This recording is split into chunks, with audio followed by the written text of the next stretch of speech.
आज हम 11वां अध्याय स्टार्ट करेंगे। तो 11वां अध्याय का नाम है विश्वरूप योग। भगवान अपना विश्व रूप अर्जुन को दिखाएंगे। तो ये अध्याय बहुत ही थोड़ा बहुत आकर्षक है। जो लोग थोड़े नए रहते हैं उनको बड़ा आकर्षक लगता है, क्योंकि भगवान के बहुत सारे अलग अलग रूपों के बारे में यहाँ वर्णन है। भगवान के विशेष करके विश्व रूप जो है, इसमें भगवान पूरा विश्व को अपने अंदर समा लेते हैं। वो रूप का बड़ा सुंदर से वर्णन किया गया है। तो यहाँ अर्जुन बोलते हैं। पहला श्लोक आता है, उसमें अर्जुन बोल रहे हैं सबसे पहले।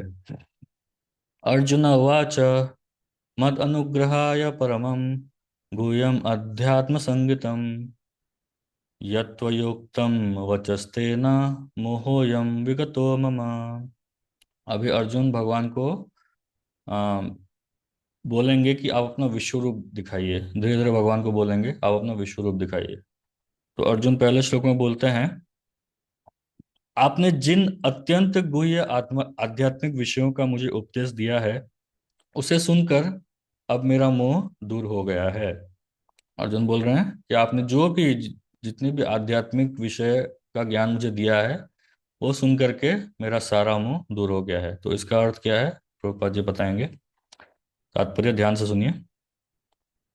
ओ, हम थोड़ा प्रार्थना कर लेते हैं। ओम अज्ञानतिमिरन्धस्य ज्ञानाञ्जनशलाकया चक्षुर्मिलितं येन तस्मै श्रीगुरवे नमः। नमो विष्णुपादाय कृष्णपृष्ठाय भूतले श्रीमते भक्तिवेदांत स्वामिनिति नामिने। नमस्ते सारस्वते देवे गौरवाणी प्रचारिणे निर्विशेष शून्यवादी पाश्चात्य देशतारिणे। जय श्री कृष्ण चैतन्य प्रभु नित्यानंद श्री अद्वैत गदाधर शिवासादि गौरभक्तवृंद। हरे कृष्ण कृष्ण कृष्ण हरे हरे, हरे राम राम राम हरे हरे।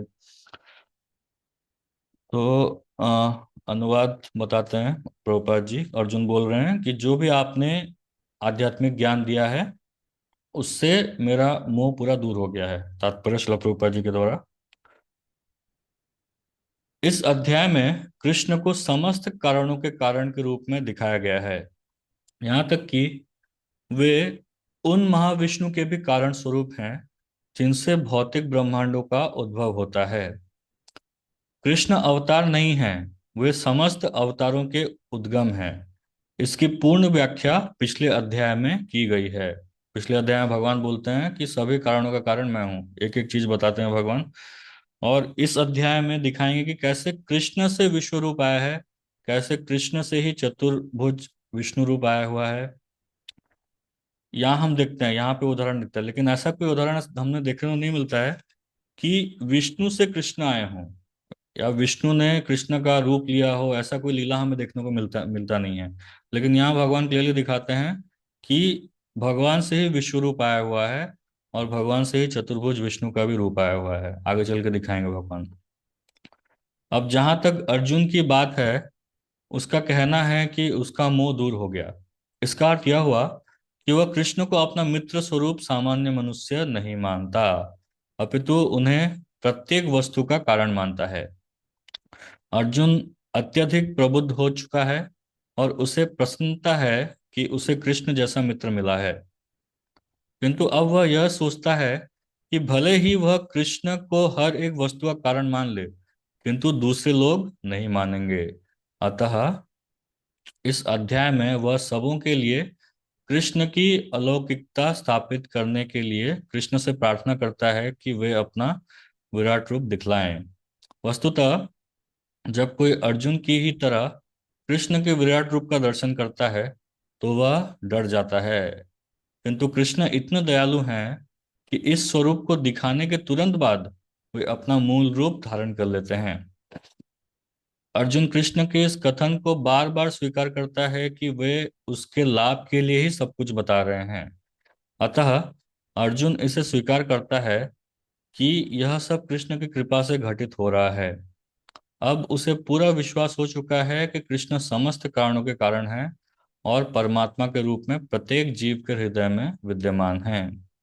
तो प्रभुपाद जी तात्पर्य में बता रहे हैं कि जैसे अर्जुन ने कहा है कि मेरा सारा मोह नष्ट हो गया है, तो कौन सा मोह नष्ट हो गया है? ये मोह कि कृष्ण मेरे मित्र हैं। कृष्ण एक्चुअल में मेरे मित्र नहीं है। कृष्ण परम पिता परम भगवान है। कृष्ण सभी कारणों के कारण है। ये जो मोह है, कि कृष्ण मेरे मित्र हैं, कृष्ण मेरे जैसे ही साधारण व्यक्ति हैं, मेरे जैसे ही उनके दो हाथ दो पैर हैं, एक सिर है। तो ये जो मोह है, ये मोह अर्जुन का नष्ट हो गया है, प्रभुपाद जी बता रहे हैं। तो नष्ट हो गया है, तो उसके लिए फिर अगर नष्ट हो गया है तो विश्व रूप देखने की आवश्यकता क्या है? तो प्रभुपाद जी बता रहे हैं विश्व रूप अर्जुन के लिए नहीं, हम सभी के लिए है, ताकि हम सब में ये डाउट न रह जाए कि हाँ, क्या बता, कृष्ण अर्जुन के फ्रेंड हैं इसलिए उनको मान लिया। ऐसा नहीं है। इसलिए अर्जुन दिखाना चाहते हैं कि हाँ, कृष्ण सच में भगवान है। इसलिए आगे चल करके अर्जुन कृष्ण को अपना विश्व रूप दिखाने के लिए बताएंगे। नेक्स्ट श्लोक में आता है, भवाप्ययो हि भूतानां श्रुतो विस्तरशो मया त्वत्त कमलपत्राक्ष महात्म्यामपि चाव्यम। कोई पढ़ना चाहेंगे अनुवाद तात्पर्य?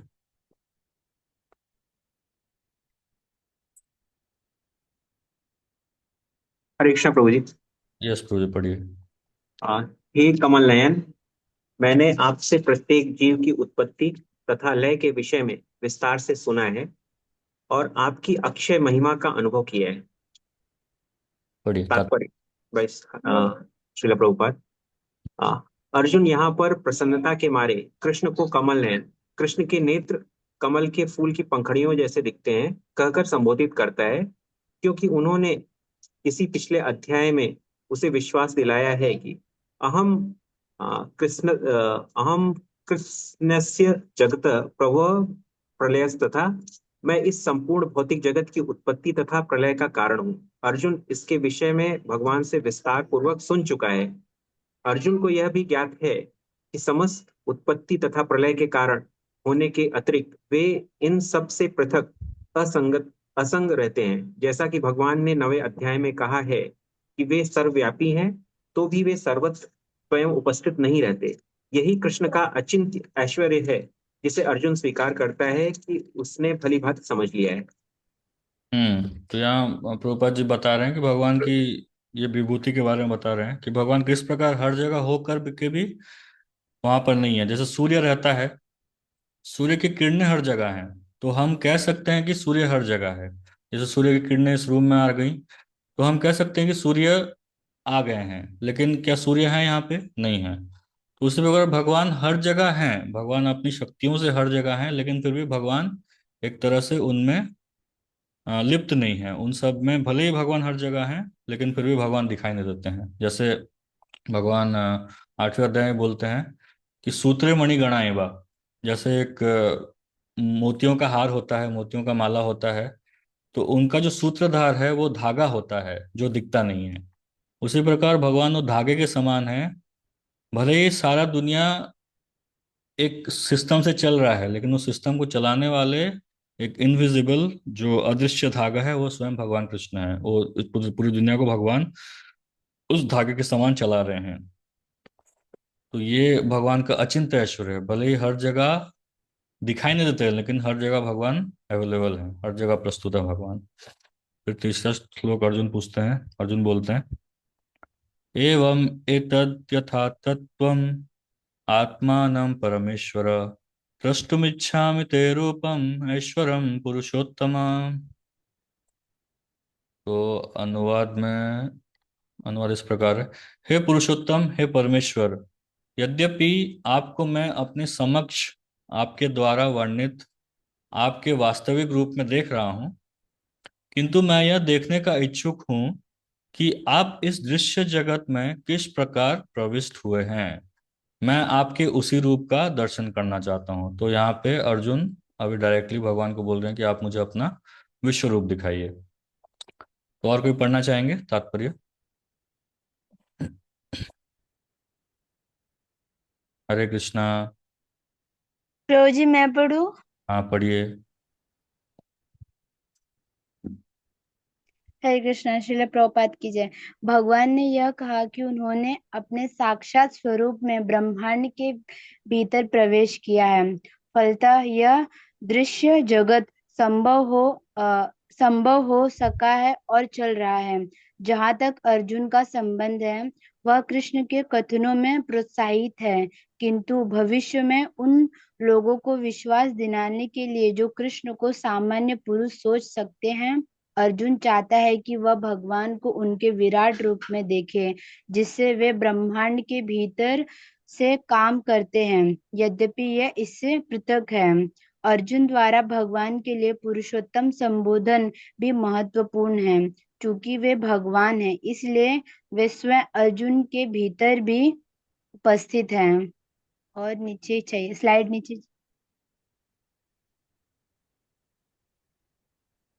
भीतर उपस्थित है, अतः वे अर्जुन की इच्छा को जानते हैं। वे यह समझते हैं कि अर्जुन को उनके विराट रूप का दर्शन करने की कोई लालसा नहीं है, क्योंकि वह उनको साक्षात देखकर पूर्णतः संतुष्ट है। किंतु भगवान यह भी जानते हैं कि अर्जुन अन्यों को विश्वास दिलाने के लिए ही विराट रूप का दर्शन करना चाहता है। अर्जुन को इसकी पुष्टि के लिए कोई व्यक्तिगत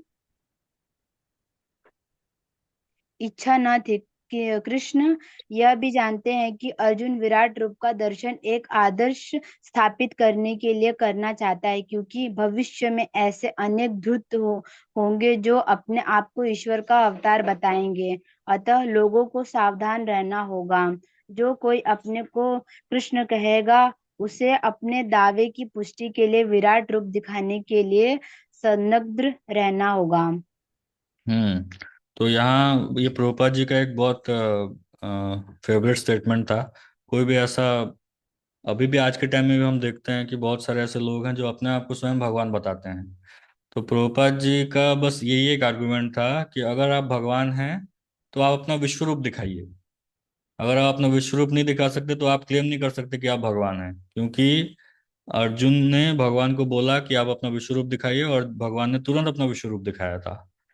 तो इसलिए भगवान होने का अगर कोई क्लेम कर रहा है तो उसे अपना विश्व रूप दिखाना चाहिए। तो सबसे पहली बात तो है कि अगर कोई अपने आप को अवतार क्लेम कर रहा है तो उसे उसका जो विवरण है वो शास्त्रों में कहीं ना कहीं लिखा होना चाहिए।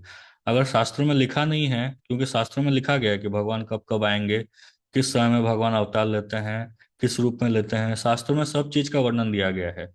वेद व्यास जी द्वारा रचित शास्त्रों में सारी चीजों का वर्णन दिया गया है। तो अगर उनका नाम लिखा नहीं गया है, अगर वो प्रूफ नहीं कर सकते, तो सबसे पहला बात कि उधर ही उनका क्लेम फॉल्स हो जाता है। और चलो उसको अगर नहीं भी माने तो कम से कम कुछ ऐसा कारनामा करके दिखाएं जो भगवान ने दिखाया था।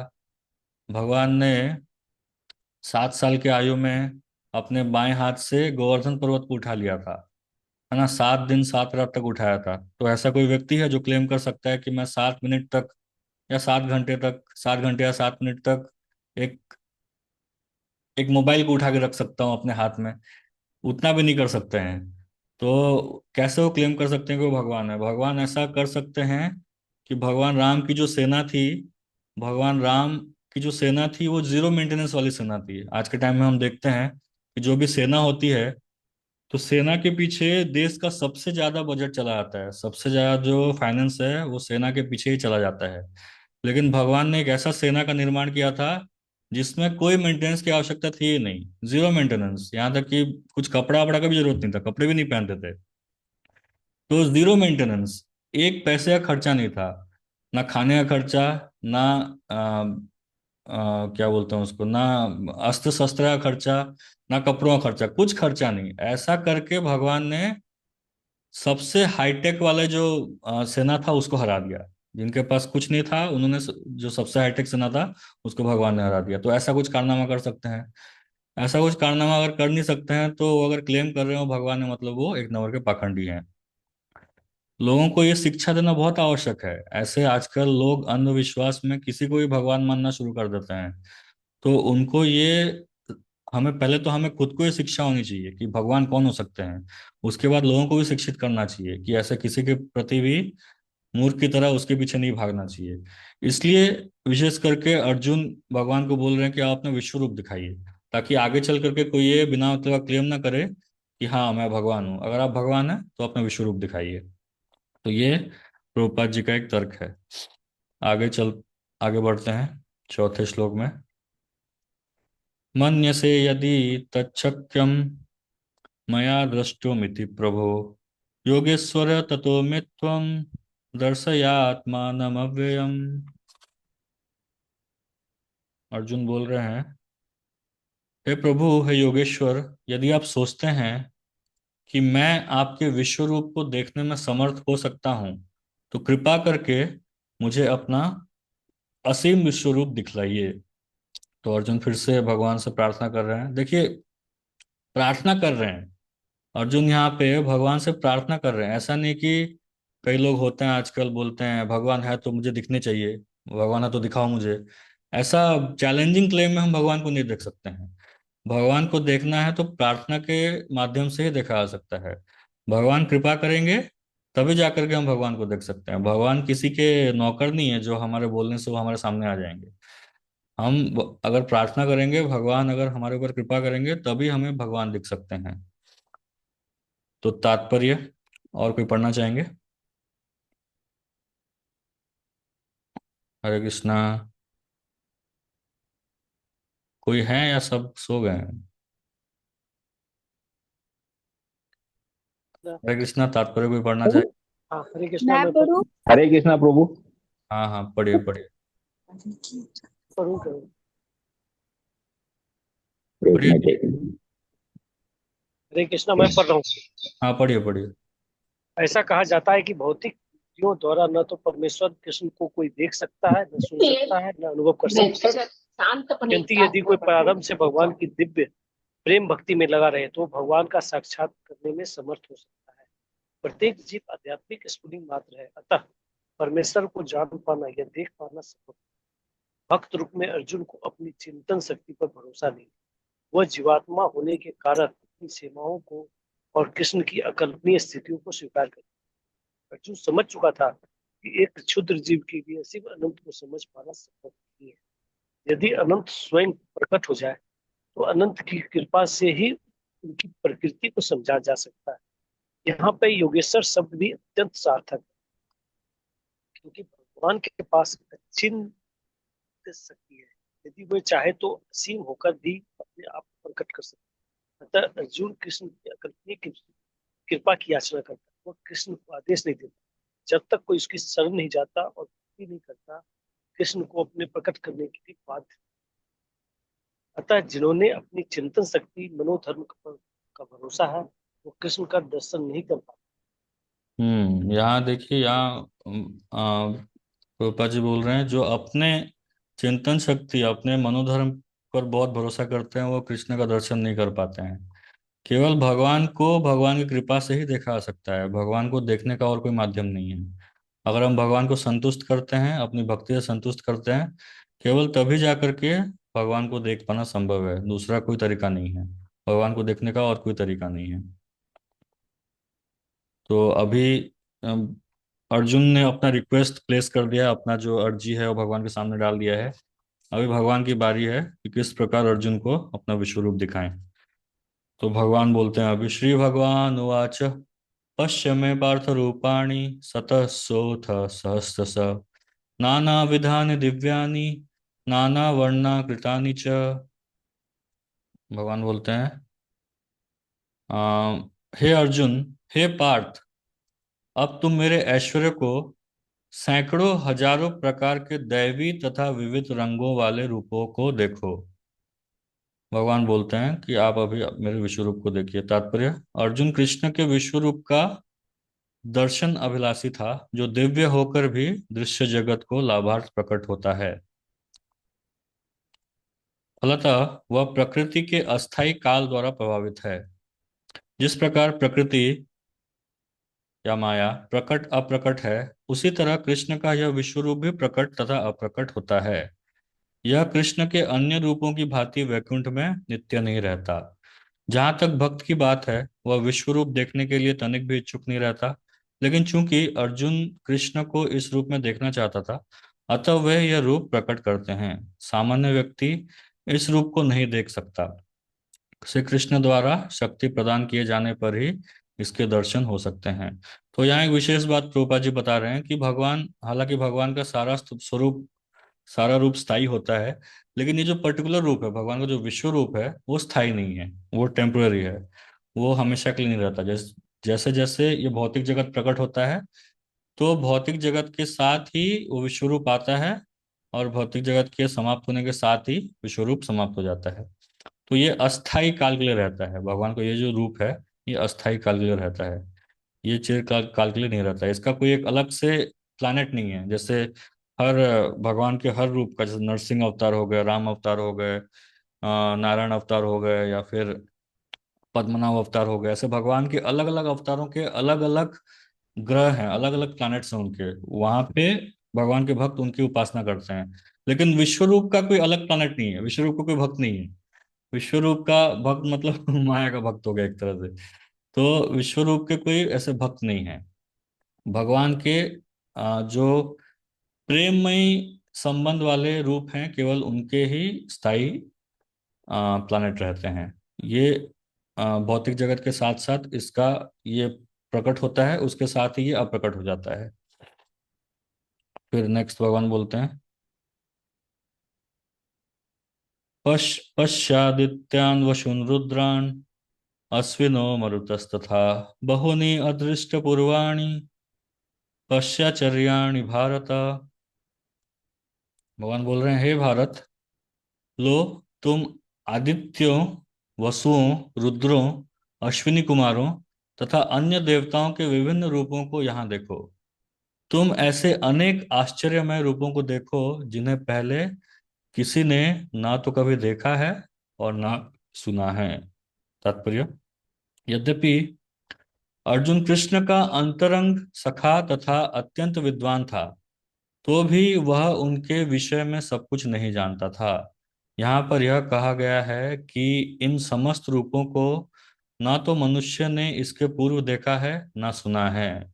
अब कृष्ण इन आश्चर्यमय रूपों को प्रकट कर रहे हैं। तो अभी बहुत इंटरेस्टिंग होने वाला है आगे चल करके। भगवान अपने विश्व रूप को दिखाएंगे, और अर्जुन भी उसको डिस्क्राइब करेंगे कैसे उनको भय लग रहा है भगवान के उस रूप को देख करके। भगवान आगे बोलते हैं, इहेकस्थं जगत्कृत्स्नं पश्चाद्य सचराचरम् मम देहे गुडाकेश यच्चान्यद्द्रष्टुमिच्छसि। हे अर्जुन, तुम जो भी देखना चाहो उसे तत्क्षण मेरे इस शरीर में देखो। तुम इस समय तथा भविष्य में भी जो भी देखना चाहते हो उसको यह विश्वरूप दिखाने वाला है। मतलब जो देखा होगा, जो नहीं देखा होगा, जो देखने वाले होंगे या जो देखना चाहते होंगे, सब कुछ भगवान इस विश्वरूप में दिखाने वाले हैं। यहाँ एक ही स्थान पर चर अचर सब कुछ है। तात्पर्य, कोई भी व्यक्ति एक स्थान में बैठे बैठे सारा विश्व नहीं देख सकता। यहाँ तक कि बड़े से बड़ा वैज्ञानिक भी यह नहीं देख सकता कि ब्रह्मांड के अन्य भागों में क्या हो रहा है। किंतु अर्जुन जैसा भक्त यह देख सकता है कि सारी वस्तुएं जगत में कहाँ कहाँ स्थित हैं। कृष्ण उसे शक्ति प्रदान करते हैं जिससे वह भूत, वर्तमान तथा भविष्य जो कुछ देखना चाहे देख सकता है। इस तरह अर्जुन कृष्ण के अनुग्रह से सारी वस्तुएं देखने में समर्थ हैं। तो ये एक भक्त की, एक शुद्ध भक्त की शक्ति होती है। भगवान उसे सब कुछ दिखा सकते हैं। नेक्स्ट भगवान बोलते हैं, न तू माम शक्यसे द्रष्टुम अनेनैव स्वचक्षुषा दिव्यम ददामि ते चक्षु पश्य मे योगमैश्वरम। अभी भगवान बोल रहे हैं, किंतु तुम मुझे अपनी इन आंखों से नहीं देख सकते, अतः मैं तुम्हें दिव्य आंखें देता हूं। अब मेरे योग ऐश्वर्य को देखो। तात्पर्य, कोई पढ़ना चाहेंगे? दूसरे कोई? हरे कृष्णा प्रभु जी, मैं पढ़ूं? हाँ, पढ़िए प्रभु जी।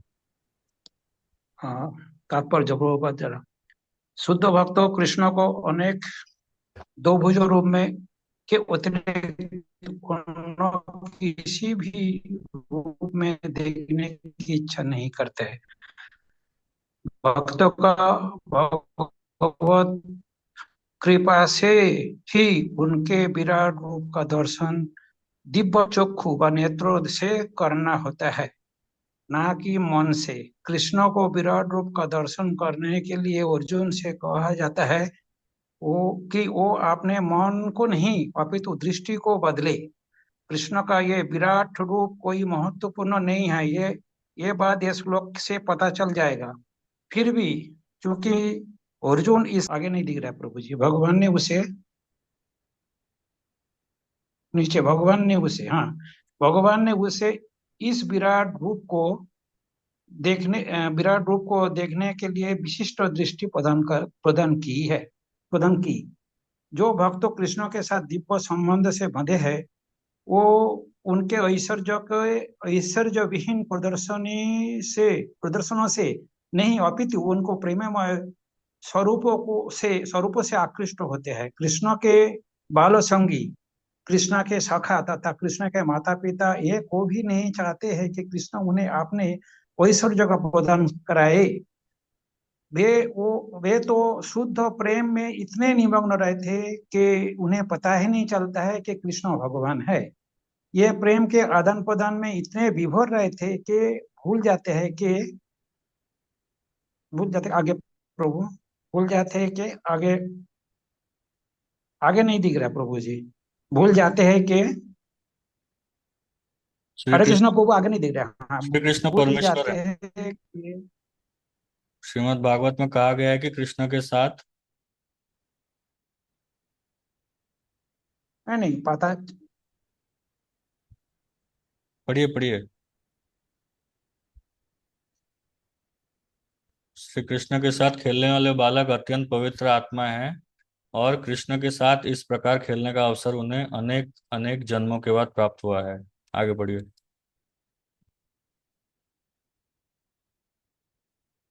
हरे कृष्णा। हरे कृष्णा। मैं पढ़ू क्या प्रभु जी? हाँ पढ़िए, यहाँ से पढ़िए। ऐसे हाँ, बालक यह नहीं तो जानते यहाँ कि से कृष्ण खेलने वाले भगवान बालक को अत्यंत है। पवित्र आत्मा से कृष्ण के साथ इस प्रकार खेलने का अवसर उन्हें अनेक अनेक जन्मों के बाद प्राप्त हुआ है। ऐसे बालक जो जो नहीं जानते कि कृष्ण भगवान है, वो उन्हें अपना निजो मित्र मानते हैं। और तो सुखदेव गोस्वामी ये श्लोक में सुनाता है, इत्थे सता ब्रह्म सखानुहुत्तः दासो गतानां परदेवतने पर दैवतने मैं आश्रिताम नरदा काने शाकं विजहूँ पुण्य की। शाकं विजहूँ कृत पुण्य पुंजा। ये वो परम पुरुष है जिसे ऋषिगण निर्विशेष ब्रह्मो कहने करने के मानते हैं, निर्विशेष ब्रह्मो करके मानते हैं। अच्छा सॉरी, भक्तगण भगवान मानते और सामान्य जन प्रकृति से उत्पन्न हुआ मानते हैं। ये बालक जिन्होंने अपने पूर्व जन्म के अनेक पुण्य किए हैं, आप उसी भगवान के साथ खेल रहे हैं। श्रीमद् भागवत गीता में 10वें खंड में 12 चैप्टर के 11 नंबर श्लोक में बता रहे हैं कि तथ्य तो ये भी है, ये तथ्य तो ये है कि भक्तों विश्व रूप को देखने का इच्छुक नहीं रहता, किंतु अर्जुन कृष्ण को कथनों को पुष्टि करने के लिए विश्व रूप का दर्शन करना चाहता था, जिससे भविष्य में लोग ये समझ सके कि कृष्ण न केवल सैद्धांतिक व दार्शनिक रूप से अर्जुन के समक्ष प्रकट हुए, अपितु साक्षात रूप में प्रकट हुए थे। अर्जुन को इसकी पुष्टि करनी थी, क्योंकि अर्जुन से ही परंपरा पद्धति प्रारंभ होती है। जो लोग वास्तव में भगवान को समझना चाहते हैं और अर्जुन के पदचिन्हों का अनुसरण करना चाहते हैं, उन्हें ये जान लेना चाहिए कि कृष्ण न केवल सैद्धांतिक रूप में हाँ कृष्ण न केवल सैद्धांतिक रूप में अपितु वास्तव में अर्जुन के समक्ष परमेश्वर के रूप में प्रकट हुए। भगवान ने अर्जुन को अपना विश्वरूप देखने के लिए आवश्यक शक्ति प्रदान की, क्योंकि वो जानते थे अर्जुन इस रूप को देखने के लिए विशेष इच्छुक नहीं थे, जैसा कि हम लोग पहले बता चुके हैं। हाँ हरे हरे कृष्ण। कृष्ण प्रभु। हाँ, तो यहाँ पे एक्चुअली अगर हम देखें तो भगवान भले ही बोल रहे हैं कि मैं तुम्हें दिव्य दृष्टि प्रदान करता हूँ ताकि तुम मेरे विश्व रूप को देख सको। एक्चुअल में देखा जाए तो अर्जुन की दृष्टि ऑलरेडी सबसे उच्च स्तर में थी। अर्जुन की दृष्टि भगवान कृष्ण के प्रति प्रेम की दृष्टि थी। तो भगवान को वो उस दृष्टि से देखते थे। तो अर्जुन की दृष्टि ऑलरेडी सबसे हाईएस्ट लेवल में थी, तो ऐसे देखा जाए तो भगवान अर्जुन की दृष्टि को थोड़ा निचले स्तर में ला रहे हैं, ताकि भगवान अर्जुन विश्वरूप को देख पाए। नहीं तो जो भगवान के शुद्ध भक्त होते हैं वो, उनको कोई इच्छा नहीं होती है वो भगवान के विश्व रूप को या भगवान के विराट रूप को या भगवान किसी बहुत बड़ा कारनामा कर दें, तो वैसा देखने में इतनी कोई रुचि नहीं होती। जैसे कि आप यहाँ पे प्रभुपाद जी उदाहरण दे रहे हैं ग्वाल बालों का। हर दिन देखते थे, ग्वाल बाल जो थे हर दिन देखते थे कि भगवान एक एक राक्षस को मार रहे हैं। हर दिन का शेड्यूल था। कृष्ण के जो मामा थे वो हर दिन कृष्ण के लिए खिलौना भेजा करते थे। वो खिलौना के साथ खेल खेल करके जब बोर हो जाते थे भगवान, तो खिलौना को तोड़ देते थे, जैसा बच्चा करता है। तो हर दिन देखते थे कि एक असुर को मार रहे हैं भगवान, लेकिन फिर भी वो ऐसा कभी नहीं सोचते थे कि ये परम भगवान है। यहाँ तक कि अ, जब भगवान ने यशोदा माता को, अभी हाल ही में हम लोग गए थे वृंदावन व्रज धाम गए थे, तो व्रज धाम में हम एक स्थान में गए थे ब्रह्मांड घाट। जो लोग भक्त लोग गए थे ब्रह्मांड घाट में, तो वहाँ ब्रह्मांड घाट में भगवान ने यशोदा माता को अपने मुख में पूरा ब्रह्मांड दिखाया था। उसी ब्रह्मांड के अंदर एक गोकुल था, और गोकुल में कृष्ण यशोदा बैठे हुए हैं, ऐसा भगवान ने यशोदा माता को दिखाया था। वो देखने के बाद भी यशोदा माता को लगा कि कृष्ण को कोई भूत पकड़ लिया है। उनको ऐसा नहीं लगा कि कृष्ण स्वयं भगवान है। तो भक्तों की जो आंखें, जो शुद्ध भक्तों की, हमारे जैसे ये भक्तों की नहीं, तो शुद्ध भक्तों की जो आंखें होती हैं वो भगवान को प्रेम रूप में ही देखते रहती हैं। तो वो, जैसे आप, चलिए भगवान के साथ तो हमें समझ में नहीं आ रहा है, एक ऐसे जनरल एक रिलेशन समझ लेते हैं। कोई एक सीनियर डिवोटी होते हैं, वो कितना बड़ा क्लास दे रहे हैं, कितना अच्छा क्लास दे रहे हैं, कितने लोग उनके पीछे पीछे भाग रहे हैं, ठीक है, वो तो हमें अट्रैक्ट करता है। लेकिन वो अगर हमें 2 मिनट का समय दे दें, हमें मुस्कुरा करके 2 मिनट हमसे बात कर लें, या हमारे साथ 5 मिनट बात कर लें, या हमारे घर में आकर के प्रसाद ले लें, तो वो चीज हमें अच्छे से याद रहती है, वो चीज हमें छू जाती है। तो भगवान के शुद्ध भक्तों के साथ ही ऐसा है, उनके साथ भी ऐसा ही है। वो भगवान के ऐश्वर्य को नहीं देखते हैं, वो भगवान ने उनके उनके साथ जो टाइम स्पेंड किया, बस उसी के लिए वो लालायित हैं। उसी प्रकार जो अर्जुन भी हैं, अर्जुन भगवान के विश्व रूप को देखना नहीं चाहते थे, लेकिन ताकि आगे चल करके कोई ऐसा क्वेश्चन न उठाए, अरे क्या भगवान है, कुछ कारनामा तो दिखाया ही नहीं, तो इसलिए भगवान अर्जुन जो है भगवान को बोलते हैं कि अपना विश्व रूप दिखाएं, ताकि आगे चलकर जो पाखंडी लोग हैं वो लोग आपको कॉपी ना कर सकें, आपको क्या बोलते हैं उसको, आपको इमिटेट ना करें, आपको अनुकरण ना करें। इसलिए अर्जुन बोलते हैं कि आप भगवान कृपा करके अपना विश्व रूप दिखाएं। तो भगवान अभी अर्जुन को वो दृष्टि प्रदान करेंगे कि भगवान अभी कृष्ण के आंखों में प्रेमांजन लगा हुआ है, प्रेम की दृष्टि लगी हुई है, वो प्रेमांजन को हटा करके भगवान ऐश्वर्य वाली दृष्टि प्रदान करेंगे। तो ऐश्वर्य की दृष्टि से भगवान के विश्व रूप को अर्जुन अभी देखेंगे। तो ये हो गया भगवान की वाणी। अभी संजय दिखाएंगे। अभी संजय जो है, संजय कौन है आप लोग को याद होगा, जो टीवी सेट पर सब कुछ देख रहे हैं और धृतराष्ट्र को बता रहे हैं। उनको एक स्पेशल टीवी वाला विजन दिया गया है, उनको गुरुदेव व्यास देव ने। तो उनको ये दृष्टि दी गई है कि महाभारत में जो जो चल रहा है वो सब देख करके संजय धृतराष्ट्र को बताएंगे। तो संजय देख रहे हैं कि अर्जुन क्या देख रहे हैं। अभी अभी जो आएगी, जो 15-20 श्लोक आएंगे, जो विश्व रूप आएगा, वो संजय का ही श्लोक आएगा, संजय का कथन आएगा। संजय भी बताएंगे कि मुझे क्या क्या दिखाई दे रहा है। संजय उवाच एवं उक्त्वा ततो राजन् महायोगेश्वरो हरि दर्शयामास पार्थाय परमं रूपमैश्वरम्। तो यहाँ पे संजय बोल रहे हैं, संजय ने कहा, हे राजा, इस प्रकार कहकर महायोगेश्वर भगवान ने अर्जुन को अपना विश्वरूप दिखलाया। अभी संजय बताएंगे कि उनको क्या क्या दिख रहा है। अनेक वक्त्र नयनम अनेकाद्भुत दर्शनम अनेक दिव्याभरणम दिव्या अनेकोद्यतादुधम दिव्य मल्याम्बरधरम दिव्य गंधानुलेपनम सर्वाश्चर्यमयम देवम अनंतम विश्वतोमुखम। अनेक वक्त्र नयनम, संजय क्या बोल रहे हैं, अनेक, अनगिनत, अनेक वक्त्र, अनेक मुख, वक्त्र मतलब जहां से बोला जाता है वक्त्र, अनेक मुख दिख रहे हैं मुझे। अनेक नयनम, मुझे अनेक आंखें दिख रही हैं। अनेक अद्भुत दर्शनम, बहुत अद्भुत अद्भुत दर्शन मुझे दिखाई दे रहा है। अनेक दिव्य आभरणम, बहुत सारे ऑर्नामेंट्स, आभरण मतलब गहने, ऑर्नामेंट्स। अनेक दिव्य आभरणम, कोई सिंपल नहीं, दिव्य आभरणम। दिव्य अनेको अ, दिव्य अनेको दता आयुधम, बहुत सारे मुझे शस्त्र दिख रहे हैं, दिव्य शस्त्र दिख रहे हैं। दिव्य माल्य अंबरधरम, दिव्य माल्य, बहुत सारे, सारे मुखों में, सारे सिरों में बहुत दिव्य मालाएं पड़ी हुई हैं। दिव्य गंध अनुलेपनम, अलग अलग प्रकार के सुगंध, उनको सुगंध भी दिखाई दे रहा है संजय को। जो विजन है उससे सुगंध भी पता चल रहा है क्या क्या सुगंध है। सोचिए कैसा विजन दिया है व्यासदेव ने। हमें तो, हम जो टीवी या मोबाइल में देखते हैं उसमें खाली हम विजन ही देख पाते हैं, जो विजन में वही देख पाते हैं क्या, कुछ खाना पक रहा है, जैसे कुछ कुकिंग शो देख रहे हैं तो कुकिंग शो में उसमें क्या स्मेल आ रहा है, क्या टेस्ट है, वो हम नहीं जान सकते। लेकिन संजय को स्मेल भी आ रहा है। तो सोचिए कितना अ, सच में दिव्य चक्षु है ये। दिव्य गंध अनुलेपनम, सर्वाश्चर्यमयम देवम, सर्व आश्चर्यमयम देवम, अनंतम विश्वतो मुखम, सारे, हर जगह में भगवान का मुख फैला हुआ है।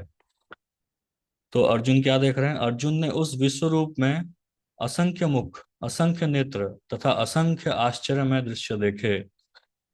यह रूप अनेक दैवी आभूषणों से अलंकृत था और अनेक दैवी हथियार उठाए हुए था। यह दैवी मालाएं तथा वस्त्र धारण किए था और उस पर अनेक दिव्य सुगंधियां लगी थीं।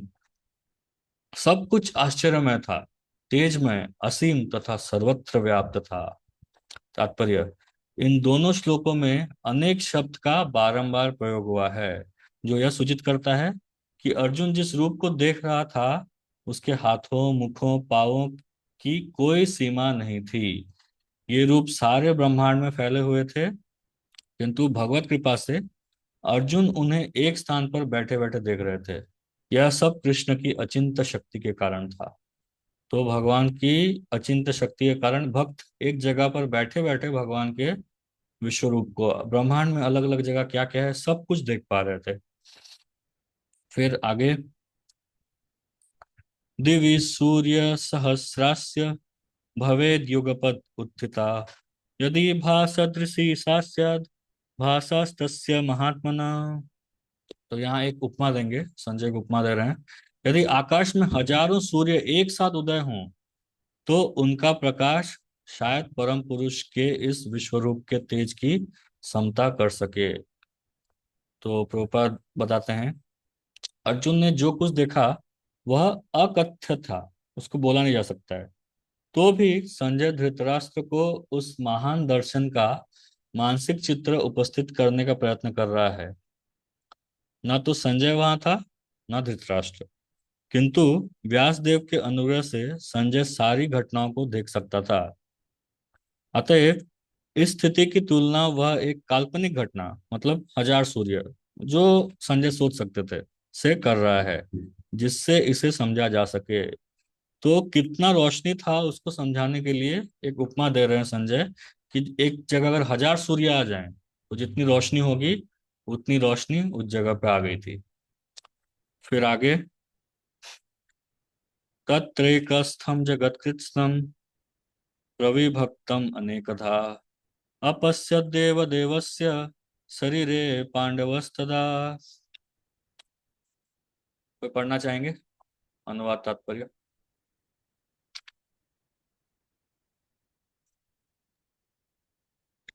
हरे पढ़िए कृष्ण पढ़िए। प्रभु जी।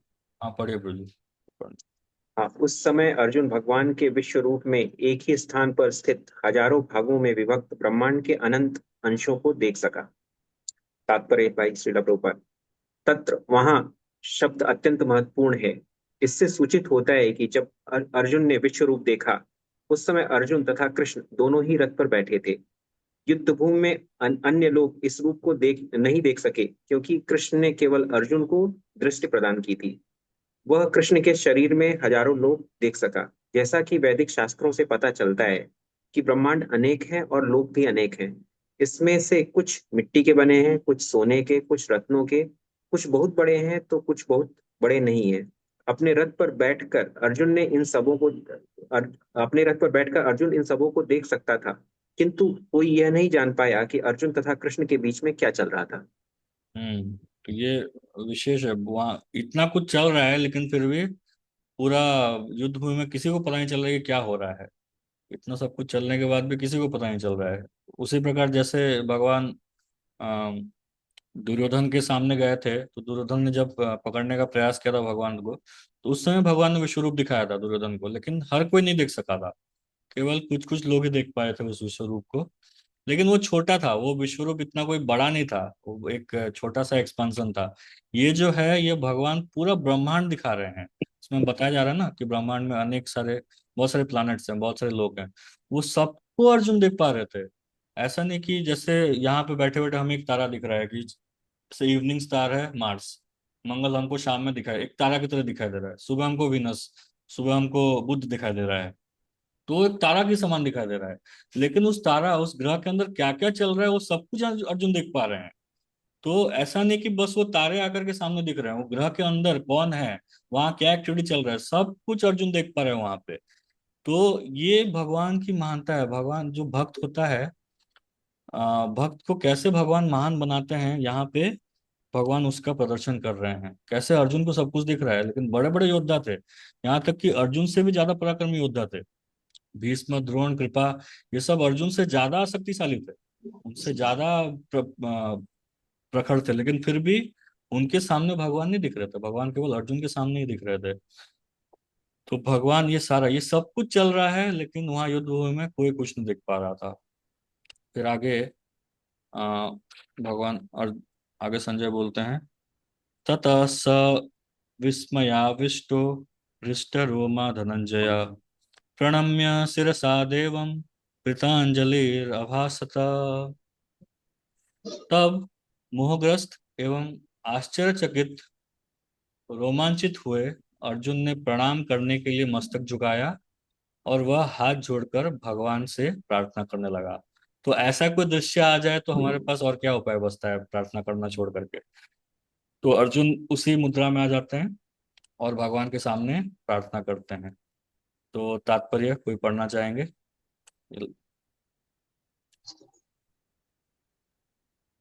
हरे कृष्णा। और कोई पढ़ना चाहेंगे तात्पर्य?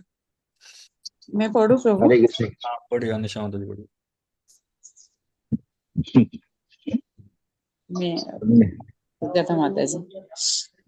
एक बार दिव्य दर्शन हुआ नहीं कि कृष्ण तथा अर्जुन के पारस्परिक संबंध हाँ? तुरंत बदल गए। अभी बढ़िया तक बढ़िया कृष्ण बढ़िया।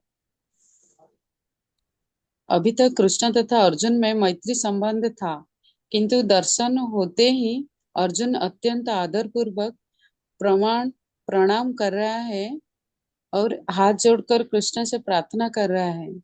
वह उनके विश्व रूप की प्रशंसा कर रहा है। इसी प्रकार अर्जुन का संबंध का मित्रता का न रहकर आश्चर्य का बन जाता है। बड़े बड़े भक्त कृष्ण को समस्त संबंध का आधार आधार मानते हैं। शास्त्रों में 12 प्रकार के संबंध का उल्लेख है और ये सब कृष्ण के निहित है। यह कहा जाता है कि वे दो जीवों के बीच, देवताओं के बीच या भगवान तथा भक्त के बीच के पारस्परिक आदान प्रदान होने वाले संबंध के सागर है। यहाँ पर अर्जुन आश्चर्य संबंध से प्रेरित है और उसी में वह अत्यंत गंभीर तथा शांत होते हुए भी अत्यंत आह्लादीन, आह्लादित। उसके रोम खड़े हो गए और वह हाथ जोड़कर भगवान की प्रार्थना करने लगे। निसंदेह वह भयभीत नहीं था, वह भगवान के आश्चर्य से अभिभूत था। इस समय तो उसके समक्ष आश्चर्य था और उसकी प्रेम प्रेम पूर्ण मित्रता आश्चर्य से अभिभूत हुई। थी, अतः उसकी प्रतिक्रिया इस प्रकार हुई। तो यहाँ जो अर्जुन का जो अर्जुन का सखा भाव था भगवान से, मित्र भाव था, वो मैत्री का जो भाव था अभी आश्चर्य भाव में बदल गया है। तो प्रभुपाद जी बताते हैं वो भाव में बदलने के बाद फिर अर्जुन आ, भगवान से प्रार्थना कर रहे हैं।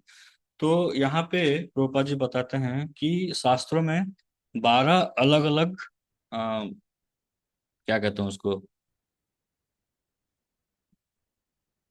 भगवान से हम 12 अलग अलग रिश्ते बना सकते हैं, अलग अलग हम अम, क्या था वो शब्द, संबंध, 12 अलग अलग संबंध भगवान के साथ बना सकते हैं।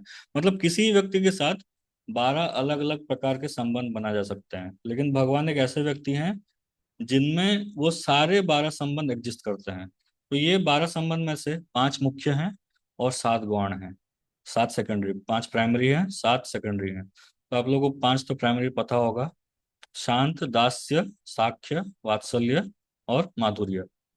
ये जो 5 है ये मुख्य रस हैं। ये जो 5 रस हैं ये मुख्य रस हैं। इसको छोड़ करके 7 और अलग अलग रस हैं, 7 अलग गौण रस हैं जो सेकेंडरी हैं।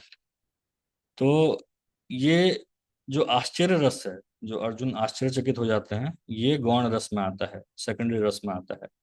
ऐसे एक रौद्र भी आता है, मतलब गुस्सा, किसी के साथ गुस्सा हो जाए हम, एक अद्भुत अद्भुत रस आता है, अद्भुत सब देख करके हम अद्भुत आश्चर्यचकित हो जाएं। फिर उसके बाद आता है हास्य रस, मतलब किसी को देख करके हम हंसने लगे, या फिर कॉमेडी हो गया। उसके बाद वीर रस, शैवल रस, जैसे भीष्म पितामह का भगवान के साथ था वीर रस। उसके बाद कारुण्य या कृपा, दया, ये एक रस होता है। उसके बाद एक भयंकर भयंकर रस होता है, मतलब देख करके हम डर जाएं। और एक होता है विभत्स, विभत्स मतलब शौक में आ गया। तो ये हो गए 7, ये 7 गौण रस, 5 मुख्य रस और 7 गौण रस। तो तथा मतलब इसका मतलब 12 रस जो हैं ये भगवान में एक साथ है। भगवान के अगर चाहें तो ये 12 के 12 रस एक साथ दिखा सकते हैं। तो भक्त जो होते हैं भगवान के साथ अलग अलग रसों में रहते हैं, ये इन्हीं 12 रसों में अलग अलग रसों में रहते हैं। तो प्रभुपाद जी बोल रहे हैं कि अर्जुन जो है इस समय आश्चर्य रस में आ गए हैं, जो अद्भुत रस हो गया आश्चर्य रस में। भगवान को देख करके भगवान से प्रार्थना करना उन्होंने प्रारंभ कर दिया है। तो यहाँ पर हम विराम देंगे। इसके बाद